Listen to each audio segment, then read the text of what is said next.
hey guys, John here. I have something awesome for retro game fans. Let's unbox it. Ta-da!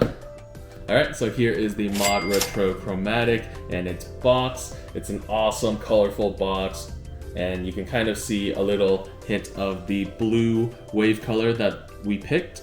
And they also kept in a copy of Dragonyhm, and this is like one of the games that you could pick off of their catalog. They basically have like recreated Game Boy games and physical cartridges, and they also have newer fan-made games as well. So we got this from them.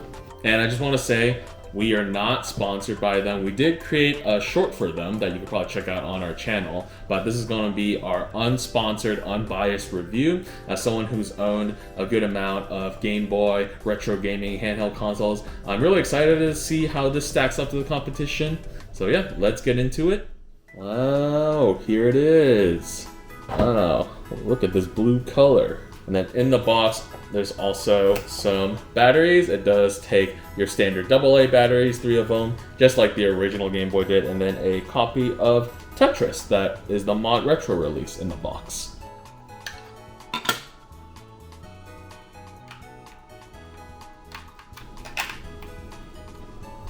Alright, so I'm going to use the included Tetris game that they have, and let's boot it up and let's see how it plays. Look how loud and bright that is. Woo! That's already an improvement over the original Game Boy for sure. Oh, and the screen, it looks so good. They have updated the backlit screen for this, so it's obviously a lot more viewable than the original Game Boy and Game Boy Colors were. Alright, I can't really see, but you guys can see that the blocks are falling down right here. The buttons actually feel pretty good. I actually really like this D-pad. The buttons are clicky and they're responsive. Alright, and not only does it play Tetris, but it also plays other chromatic games that they've released. This is a copy of Dragonyhm, so let's unbox it and try it out. Got that beautiful gold cartridge, reminds me of buying cartridges back in old game shops. In the box is also actually a little kind of like little trinket. I believe this is from something in the game. That's really cool to see. And then here is an old school manual. Wow, it's actually like a manual introducing the characters and some controls and mechanics like you used to get. It has an intro screen, but so far I'm really impressed by it. This is a Game Boy Color game, and yeah, I feel like it looks even better than the Game Boy Color games I remember playing when I grew up. Wow, look at this. I actually can't believe this is a like Game Boy Color game specifically. Like, I feel like the colors and the graphics definitely look better than like the Game Boy Color games I remember growing up with. This looks like a map of Pokemon. That's actually really good. I think this even surpasses the original Pokemon Game Boy Color games. Alright, so not only can it play the ModRetro Game Boy and Game Boy Color releases, but it can also have real cartridge compatibility. So I have with me my original Pokemon cartridges. I have red, blue, and yellow right here. These are the authentic ones. So I'm going to throw one in and see if it can actually boot up and load my save file in here. So there we go. I hear the sound and it loaded. Oh my gosh, it actually looks amazing. Detected my save file. There we go, it loaded. Oh my god, it's so surreal hearing that Pokemon Center OST coming from here, and it's the original save file that I had from way back when. So that's awesome. Here I have Pokemon Blue playing as well, and it plays flawlessly. Okay, so out of the box, it's playing the included Tetris cartridge perfectly.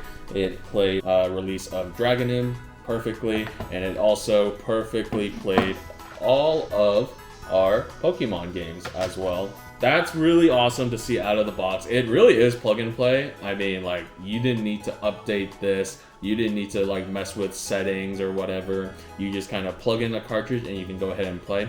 Now I do know on this little QR code they do send you to a Windows update link. So I'll include this in the description box. There is software that you can use on Windows or Mac to basically upgrade your chromatic. It does have USB-C. So that's how you would connect and upgrade it. But I don't know how necessary it is. Probably just slight quality of life changes, maybe slight firmware updates. But yeah, that's pretty much what to expect out of the box. This is a one-to-one recreation of the original Game Boy Color. And yeah, just plug and play out of the box. Just throw in some batteries and that's it. See, and it's a great offering in this setting of like hardware FPGA recreation of Game Boy consoles, like really the only real competition to this right now is the Analogue Pocket, which I will bring down and we'll do a comparison, as well as to an original Game Boy Advance as well. One more thing I want to mention, the USB obviously is for data, and like I said, there is a system update here, and I just updated the latest firmware. They make it nice and easy. All you gotta do is plug it in and turn it on, and it'll automatically detect and download the latest firmware. Then you pop your batteries back out for a few seconds, plug it back in, and it's all good. So I want to give them credit where credit's due. This is an amazing official support program that they have. I also want to state there is actually a menu button here too, and it actually brings up a little bit of menu where you can actually adjust brightness, so it can actually go higher. I don't think it goes quite as bright as the Analogue Pocket does, but it's still pretty good. And then there is also a few display options. One thing I want to call out, there's actually streaming in here too, that you could actually set up and have if you have an OBS on your PC or something. The USB is actually a video output specifically for streaming for PCs only. It'll act as a webcam, for example. So that's a really neat feature. Good thing to call out. Because the only way I can achieve that through the Analogue Pocket is through a dock like this, which gives me an HDMI out to which I can also put into a capture card. There's also built-in palettes. So this is only for certain games. I have Pokemon Blue running right now, and it has the option for all these different palettes, as you can see as I am changing the palette aspect of the game. Like if we go to the original DMG Game Boy, let's take a look at it. Hoo-wee, that boy is green. That's also neat that they have built-in palette options with so many options. However, this is only for supported cartridges. This won't work on every single cartridge, like how the Analogue Pocket has filters that can just overwrite whatever cartridge you're playing as long as it's a Game Boy, Game Boy Color, Game Boy Advance. So that's a few things to note, but otherwise, it's still great to see some sort of customization support on the ModRetro Chromatic. Alright, so I have in front of me all my Game Boy related handheld consoles. Alright, so this is I thought this was funny. This is the Lego Game Boy that we built up in our other video. I'll probably throw a link if you want to see me speed build that. This was a really fun set to build. But I feel like this is actually the closest I have to showing what is most similar to the ModRetro Game Boy. As you can see, this is like basically just a little bit smaller, but it's about the same. Like it has the D-pad, it has the A and B buttons, start and select, as well as all of this right here. So this is actually functionally the most similar and honestly the most hilarious one. We also got to compare it to real handhelds as well. So this is what it looks like compared to the Game Boy Advance, the original one. And even though this is technically the sequel console, right? I gotta admit, like I feel like they've nailed the retro look. It definitely feels like if I were to see this at a glance, I would think this is a Game Boy Color right next to a Game Boy Advance, you know? And then, of course, the direct competition is going to be the Analogue Pocket. Now, this one, you can see the screen is definitely a lot bigger on the Analogue Pocket. That's also because the resolution of the Analogue Pocket is also 10 times as well. Even though a lot of people do like the screen size of this, I know there are people who prefer the original form factor of the Game Boy Color, so that's why ModRetro decided to go more one-to-one. Even then, I do think the display of the ModRetro does well in a modern setting. Let's turn both on and let me show you. Okay, so I don't have a really good comparison, but I figured the closest would be like the title screens of games right here. So I have Tetris on this side, I have Pokemon Emerald on this side. All right, so this is kind of like the best screen comparison I can really do because I don't have one title for both consoles, but I figured I'd show you the Tetris because it has multiple different colors on the ModRetro, and then on the left side on the Analogue Pocket, I just have the screen menu of Pokemon Emerald.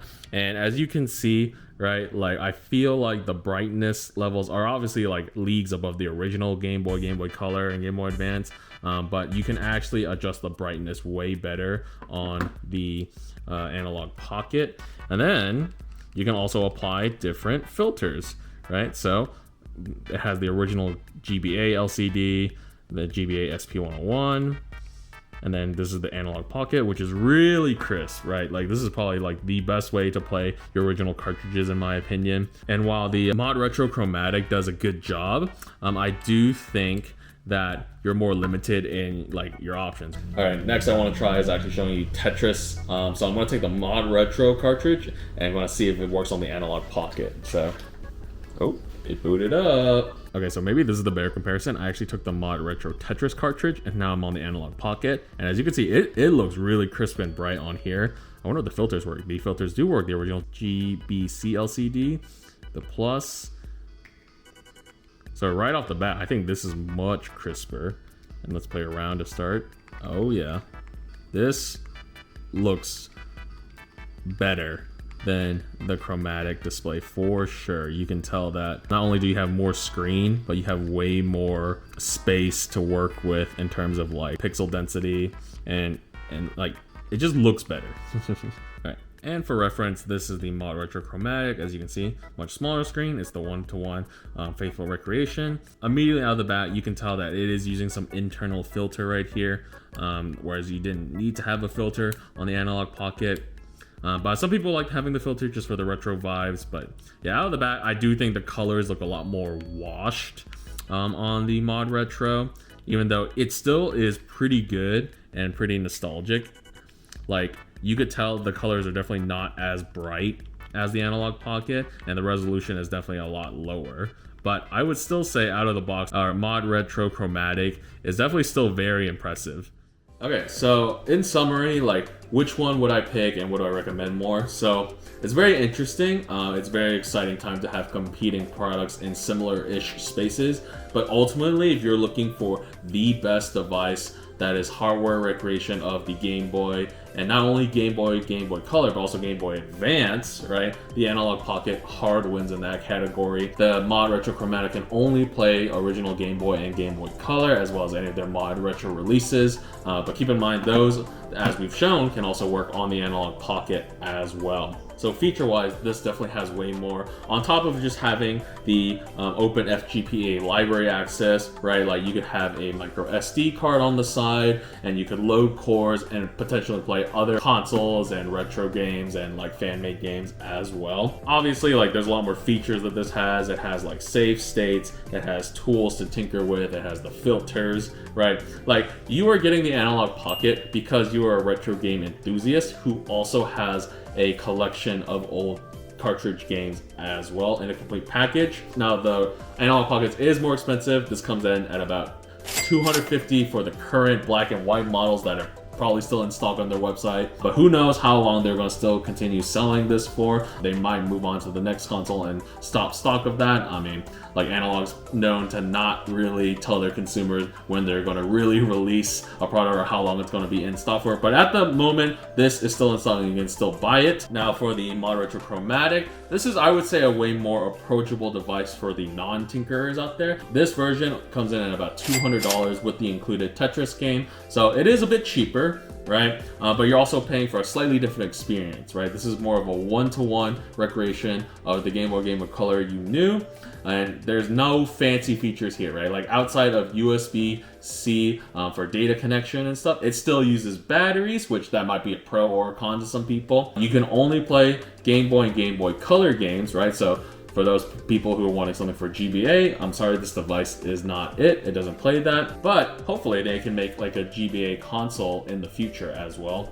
You are practically buying this more of a gift for someone who is not a technical person, right? Like this could be a fun device to give to a friend who is really nostalgic for the Game Boy era. This is more of a like modern recreation of the Game Boy Color, right? Whereas the Analogue Pocket is more of a new product that aims to target multiple systems and has a lot of features built in to support it. That's kind of like the difference between these two. Of course, you also have a third option, right? Like if you own an original actual Game Boy or Game Boy Color, there's the modding scene for that too, right? Like that way then you don't have to worry about hardware cartridge compatibility. It's just mainly screen and battery mods as well as USB-C mods, right? Like if you can get your hands on an old console, you can reasonably find them used on like eBay and other sites and then just pay with the mod kit to install it yourself. Obviously this is the most techiest option,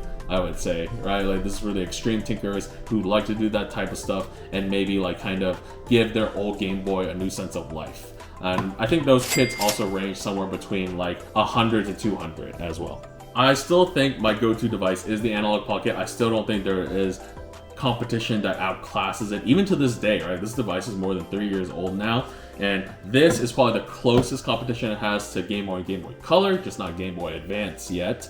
But I hope to see other hardware companies like try to take their stab at making more open FPGA consoles.